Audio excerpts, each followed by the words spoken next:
కాయాలి, కాపులకు దగ్గరవ్వాలి. ఇదే ఇప్పుడు వైసీపీ అల్టిమేట్ టార్గెట్. ఆ దిశగానే ఆ పార్టీ నేతల ఆలోచనలు, వ్యూహాలు కొనసాగుతూ ఉన్నాయి. అంబటి రాంబాబు అరెస్ట్ పై ఆందోళనలకు దిగినా, ముద్రగడతో మంతనాలు జరిపినా దాని వెనుక వైసీపీ అసలు సిసలు వ్యూహం ఇదేననే చర్చ జోరందుకుంది.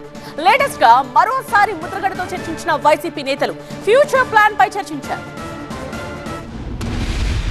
గత ఎన్నికల్లో కాపు ఓటు బ్యాంకును మిస్ చేసుకుని ఓటమిని చవిచూసామనే భావనలో ఉన్న వైసీపీ నేతలు ఇప్పుడు మళ్లీ ఆ వర్గాన్ని తమ వైపు తిప్పుకునేందుకు ప్రయత్నాలు చేస్తున్నారు. ఇందుకోసం తమకు కలిసొస్తోందన్న ఏ ఒక్క అవకాశాన్ని కూడా వైసీపీ వదులుకోవడం లేదు. ఇటీవల మాజీ మంత్రి అంబటి రాంబాబు అరెస్ట్ అనంతర పరిణామాల్లోనూ కాపు నేతపై కూటమి ప్రభుత్వం దాడికి పాల్పడుతోందని ఆరోపించారు వైసీపీ నేతలు.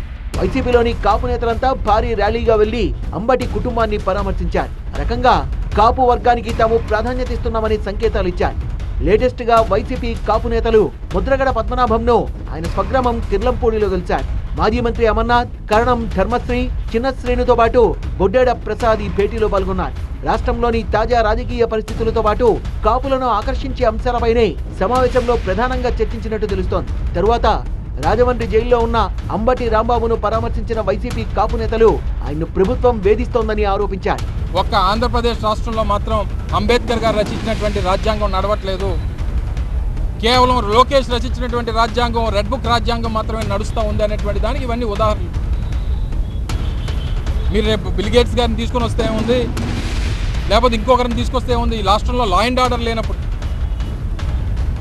పరిస్థితులు రాజ్యాంగం బద్ధంగా నడవనప్పుడు ఎంతమంది హేమీలు తీసుకుని వచ్చినా ఈ రాష్ట్రానికి ఒరిగేది ఏమి ఉండదు అనేటువంటి విషయాన్ని గమనించమని చెప్పుకుంటాం. అంబటి రాంబాబు అరెస్టు తర్వాత కాపులను ఆకర్షించే అంశంపై వైసీపీ మరింత ఫోకస్ పెంచిందనే చర్చ జరుగుతోంది. అంబటి రాంబాబు సెంట్రిక్ గా కూటమి ప్రభుత్వాన్ని టార్గెట్ చేసేందుకు విపక్షం ప్రయత్నాలు చేస్తోంది. కాపుల్ని ప్రభుత్వం ఇబ్బంది పెడుతోందని ఆ పార్టీకి చెందిన కాపు నేతలు పదే పదే ఆరోపిస్తున్నారు. అంశంలో అధికార కూటమి నుంచి అదే స్థాయిలో కౌంటర్లు వస్తున్నా ఆపరేషన్ కాపు వ్యవహారంలో వైసీపీ గేమ్ ప్లాన్ మాత్రం కొనసాగుతోందనే చర్చ పొలిటికల్ సర్కిల్స్ లో సాగుతోంది. ఈ క్రమంలోనే మరోసారి ముద్రగడతో వైసీపీ నేతలు సమావేశమయ్యారనే ఊహాగానాలు కూడా మొదలయ్యాయి.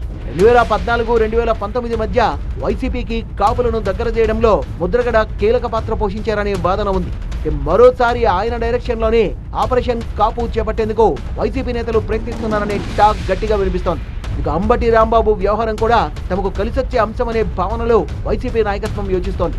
మొత్తానికి అంబటి అరెస్ట్ తర్వాత కాపులను అట్రాక్ట్ చేసేందుకు వైసీపీ చేస్తున్న ప్రయత్నాలు ఎంతవరకు ఫలిస్తాయన్నది ప్రస్తుతానికి సస్పెన్సే.